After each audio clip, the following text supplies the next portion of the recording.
Assalamualaikum warahmatullahi wabarakatuh. Halo Sobat Visipol. Hari ini kita bersama narasumber kita yaitu Enjang Dwi Hapsari dari jurusan Ilmu Komunikasi. Halo Enjang. Halo Nisa. Gimana nih kabarnya? Alhamdulillah baik. Nisa apa kabar? Alhamdulillah baik terus kok. Oke, jadi teman-teman, Enjang ini habis menjuarai kompetisi apa namanya Enjang?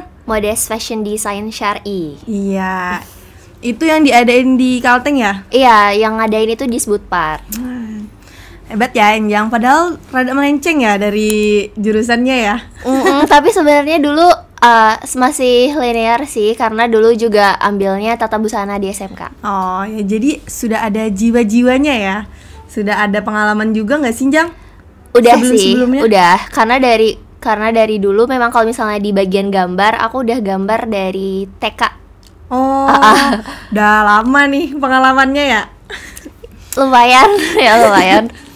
Terus kenapa sih kamu tuh mau mau ikut kompetisi ini?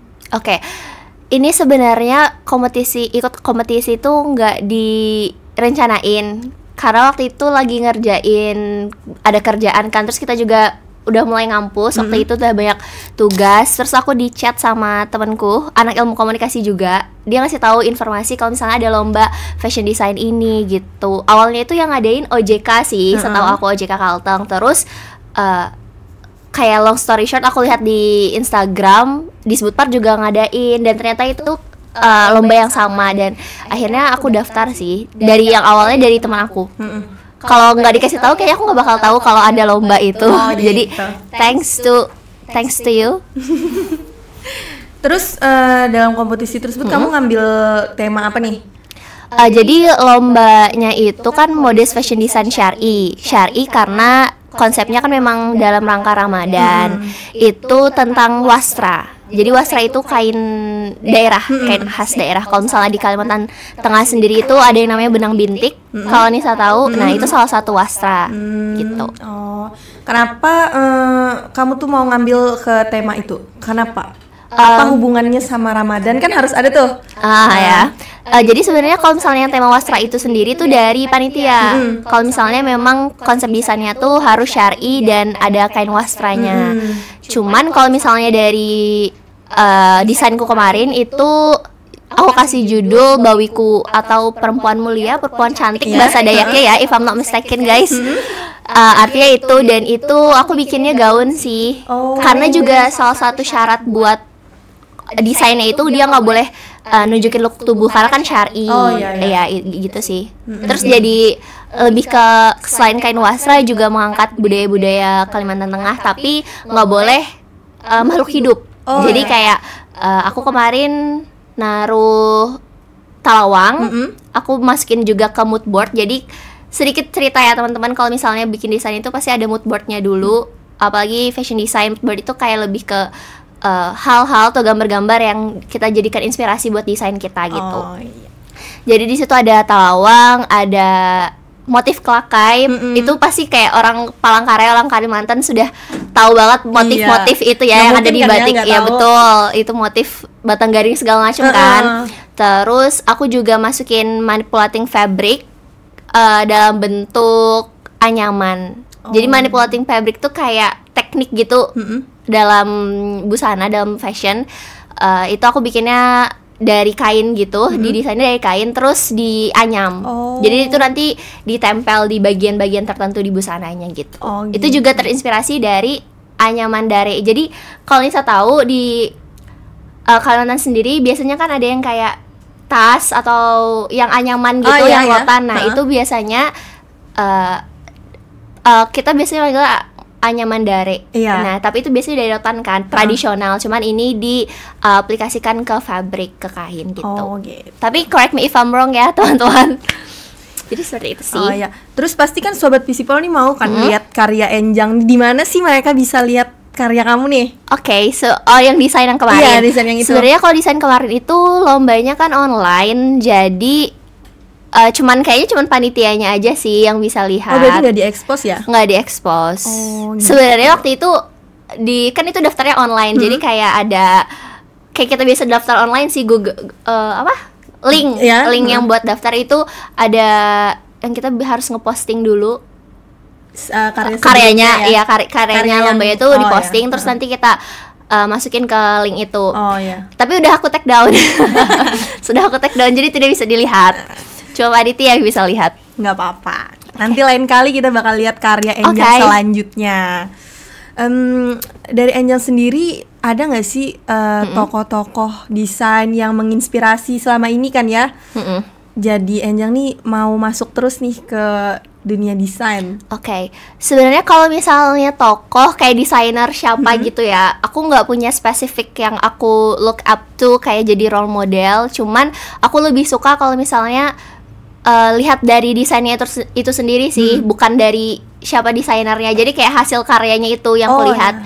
Karena juga kalau misalnya lomba gini kan biasanya pasti ada tema segala macam kan, ada kriterianya harus bikin desain seperti apa. Nah itu aku lebih ke explore di situ. Setiap misalnya ada lomba atau ada kegiatan, itu aku baru lihat tuh desain dari desainer mana. Cuman kalau misalnya spesifik orangnya itu nggak ada. Nggak ada. Jadi meluas aja ya. Lebih ke kayak yang bisa aku ambil baiknya, yang aku suka ya itu yang aku pelajarin. Gitu. Terus mungkin apa yang menginspirasi Enjang jadi mau terus di dunia desain? Kayaknya ada cerita ya. Aku mau cerita sedikit. Jadi karena aku sekarang ilmu komunikasi. Tapi dari TK itu aku memang suka ngegambar. Kalau misalnya kayak ngegambar-gambar mewarna itu udah ikut lomba-lomba dari TK. Jadi seingat aku dari SD itu cita-citaku ya pengen jadi fashion design, kayak yang di fashion gitu loh, kayak gambar-gambar gitu. Lebih tepatnya fashion design. Itu tuh dari SD. Dan kalau misalnya dulu kan SD kita kayak cita-citanya tuh ganti-ganti mulu gitu kan. Tapi kalau kamu enggak sampai sekarang? Sekarang lebih bukannya ganti sih, lebih kayak ada opsi lain gitu kan. Cuman kalau dari SD tuh ya nggak pernah berubah. Kalau misalnya ditanya cita-citanya pasti itu. Dan karena dari SD aku tahu kan aku mau apa, itu jadinya aku salah satu alasanku nggak pusing untuk masuk SMA. Waktu itu aku ngambilnya SMK Tata Busana. Jadi kayak emang udah dari dulu pengennya itu sih, Nis. Jadi nggak ada kepusingan lagi kan. Biasa kan orang kalau mau masuk SMA bingung kan mau jurusan apa. Kalau kamu kan sudah ada cita-citanya, jadi langsung aja masuk ke Betul. situ. Cuman ya memang kampusnya kita di UMPR komunikasi. Cuman itu nggak menjadi penghalang. Ini salah satu contoh kalau misalnya kalaupun kita lintas jurusan itu nggak jadi penghalang buat teman-teman tetap reach passion dan goals yang sebelumnya gitu. Kenapa kamu lebih milih kuliah ke jurusan ilmu komunikasi daripada ke desainer? Betul. Jadi sebenarnya karena intinya long story short aku memilih komunikasi, tapi ini bukan sebagai opsi, karena bukan sebagai back burner ya, bukan sebagai second choice juga. Kalau komunikasi itu yang aku pilih, lebih kayak ya udah aku mau masuk ilmu komunikasi juga gitu loh, karena semakin aku besar, aku punya opsi-opsi lain kan. Aku juga udah lebih tahu pekerjaan-pekerjaan lain, peluang-peluang yang lain, dan ya aku memilih ilmu komunikasi. Pernah nggak sih kebayang kalau kamu tuh ngambil jurusan ilmu komunikasi, kamu bakal ninggalin dunia desainer kamu yang dulu? Enggak sih, karena aku kan gap year nih. Jadi aku punya waktu setahunan gitu di rumah, dan itu sebenarnya aku bukan yang pure nggak ngapa-ngapain. Aku masih tetap berkegiatan sebagaimana aku siswa SMK Tata Busana. Jadi aku masih kadang tuh aku masih ngejahit, terus aku masih ngedesain juga. Jadi gitu. iya, dan juga aku kan kayak kerjanya di rumah ya. Jadi kalaupun nggak ngampus, kita kan lumayan semester 1 kemarin lumayan jelas kan kayak free time-nya kapan. Jadi itu aku masih selalu berkecimpung dan berkegiatan di dunia fashion itu sih. Gitu. Ada nggak nih saran untuk orang-orang atau untuk pendengar kita nih, gimana ya membahasakannya? Bingung. Untuk sobat Visipol ada apa? Sobat Visipol, sarannya biar kita tuh nggak apa ya, kan kayak kamu nih jurusan sama yang kamu juarai sekarang kan melenceng nih. Jadi ini nih saran untuk yang lain biar jurusan itu nggak menghalangi bakat mereka. Oke. Ada nggak sih sarannya supaya itu tuh jangan dihalangi gitu bakatnya? Oke. Kalau buat aku sendiri sih, kalau dari aku cukup terplanning. Jadi kayak aku tahu apa yang mau aku ikutin. Untuk jangka yang jauh juga aku ada beberapa hal yang aku udah tahu tuh aku pengen coba. Menurut aku teman-teman yang pastinya konsisten sih. Maksudnya kita semua orang pasti sibuk gitu kan. Cuman tetap kita harus konsisten untuk spare waktu untuk ngelatih lagi apa yang sebelumnya kita pengen, misalnya passion kita. Kayak gitu sih. Lebih ke dari diri sendiri sih nih. Kalau misalnya kita mengharapin kayak dibantu sama orang gitu kan, kayaknya itu nggak bakal itu nggak sih. Bisa ya? Nggak bisa. Harus kitanya sendiri juga dan harus apa ya, niatnya kuat sih. Aku pengen tahu apa? Selama kamu ikut kompetisi kemarin ada nggak sih, kan ngedesain nih, tantangannya yang bikin kamu tuh kayak pusing gitu? Lebih karena kan temanya itu wastra ya dan budaya. Lebih ketakut kalau misalnya kita salah penafsiran sih. Tentang misalkan aku tadi ngambilnya Talawang, terus motif Kelakai, terus juga kayak Anyaman Dara dan sebagainya. Kan kalau misalnya yang desain itu biasanya nggak sekedar kayak inspirasinya dari mana, tapi juga misalnya dari kain, dari fabric kainnya tuh juga. Jadi kayak kenapa kamu pakai kain yang ini? Karena kan kalau misalnya kita pakai baju kain satu dan kain yang lain bakal beda kan jatuhnya, bentukannya gitu. Itu juga sedetail itu sih. Kalau misalnya ngedesainnya sendiri sebenarnya nggak ada masalah.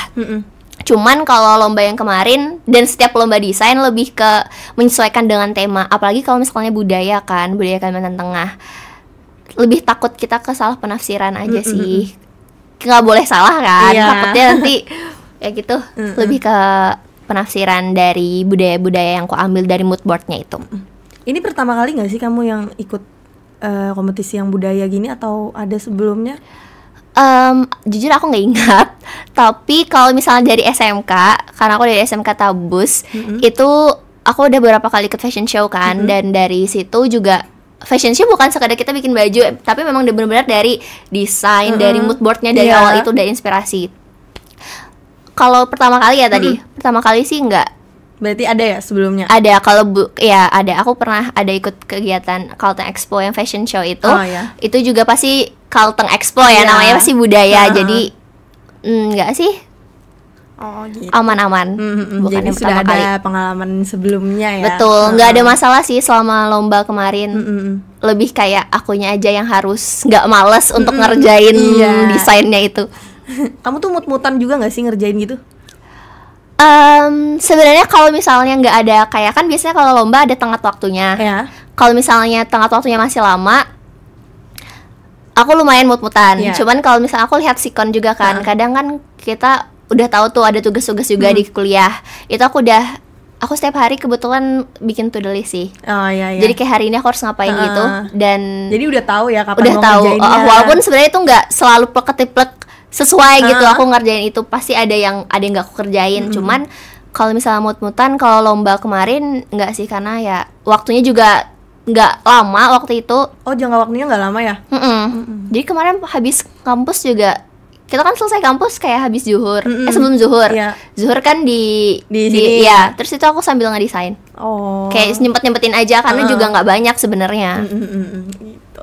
Terus ada lagi nggak nih yang mau kamu ceritain lagi atau mau kamu sampaikan lagi untuk Sobat Visipol? Kayaknya untuk Sobat Visipol, lebih tepatnya buat teman-teman yang sebelumnya linjur. Misalnya dari aku kan tata busana, terus jadinya ke komunikasi, dan sebenarnya kalian masih tetap bisa untuk kayak ngembangin, improve bakat kalian di jurusan sebelumnya gitu. Asalkan kaliannya mau, pasti bisa kok. Pasti ada banyak change juga buat kita improve di bakat dan minat kita yang sebelumnya. Dan jangan lupa untuk ngebagi waktu sih. Oke, itu ngebantu banget ya sobat. Itu ngebantu banget saran dari Enjang. Semoga. Oke, itu aja teman-teman. Udah cukup ceritanya panjang juga, udah cukup ngeinspirasi semuanya juga. Semoga ya teman-teman. Oke, makasih ya Enjang udah bersedia hadir hari ini di sela kesibukannya Enjang. Aman-aman. Hari ini khusus untuk sobat Visipol. Ya. Oke. Oke, itu dulu ya. Sampai ketemu di lain waktu sobat Visipol. Dah. Wassalamualaikum warahmatullahi wabarakatuh. Terima kasih.